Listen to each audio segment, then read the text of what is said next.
could you state who you are and what you do, please? Sure. I'm Henrik Fåhraeus, I'm game director of CK3.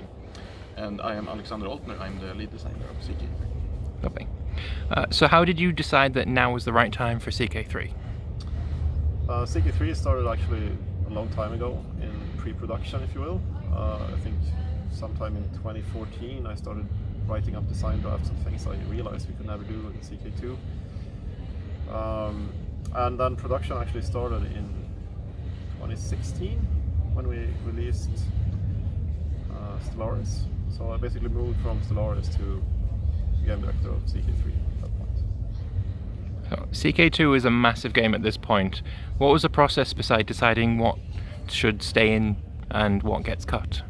It was a very sort of instinctive process, but basically we took whatever was most popular with all the CK2 expansions and what was most core for what I think is the game experience of CK, and decided to keep all that as much as possible. But we tossed out things that we felt were too difficult to bring up to modern design standards, but still a bit peripheral to the core experience. So it was kind of like rough edges, you could say. So it's stuff that never really worked well in CK2. Yeah, sort of like Secret Societies was kind of troubled in a way, or difficult to get to work correctly, at least. Nomadic gameplay, such as we introduced with Horse Lords, also sort of not very popular and not super well functioning. So we ditched a few things, actually a bunch of things, but hopefully things that people will not miss too much. Okay. So the process, we didn't have any particular process, it's just deciding what is good. So things like warrior lodges and monuments and great works. No, we don't have that. Okay. With much of the CK2 DLCs being in CK3 from release, what's the plan for post-release support for CK3? I don't really want to talk about our DLC plan. We're kind of trying to nail that down, actually, and there are a lot of discussions about that at sort of higher levels in the company. What I can say for sure is that we intend CK3 to live for some years at least post-release, and we will of course be updating it with more content and interesting features. So what's the story for CK2 now? Will it still receive patches and things to keep it up and running with the latest EU4 patches, for example? CK2 will receive whatever bug fixes are still needed. We want to leave it in as good a shape as we possibly can. As for the converter to EU4, I mean, we're going to keep supporting that and make sure that it works. Yeah, but it's on EU4 now. It's on EU4 now, so it's not, we're not going to change anything in CK2. Okay.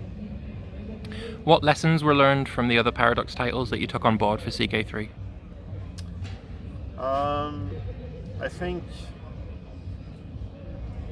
things that people learned during or in the other games, I'm not so sure actually. The lesson of persistence, I would say, like having something persistent. Yeah, I guess you could say that, yeah. I mean, it's always been a known issue, at least for me, that there is nothing permanent that you get to keep for sure in CK.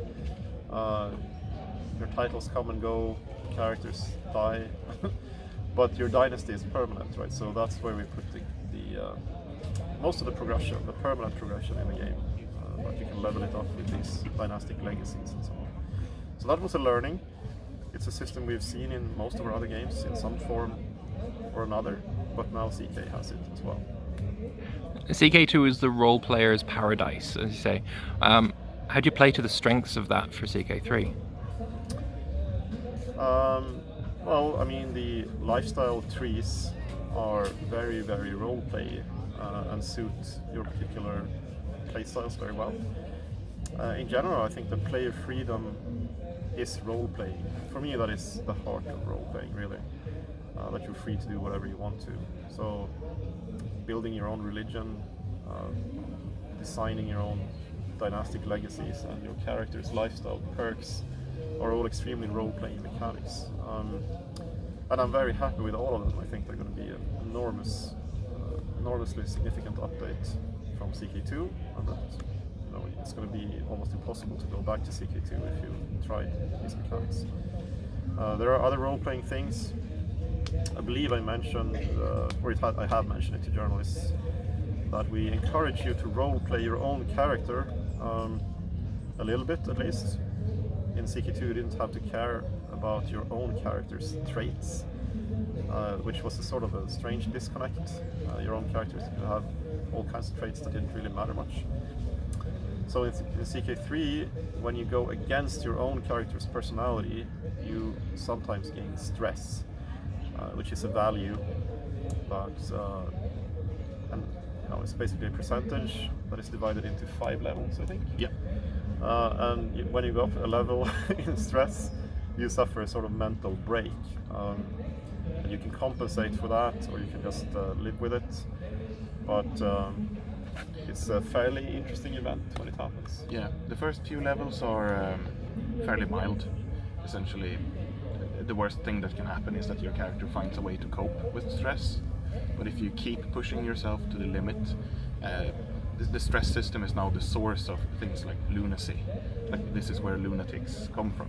Like, if you go to level 5, you're gonna go insane, and that's gonna have consequences for you and those near you. So yeah, and you can do it if you like.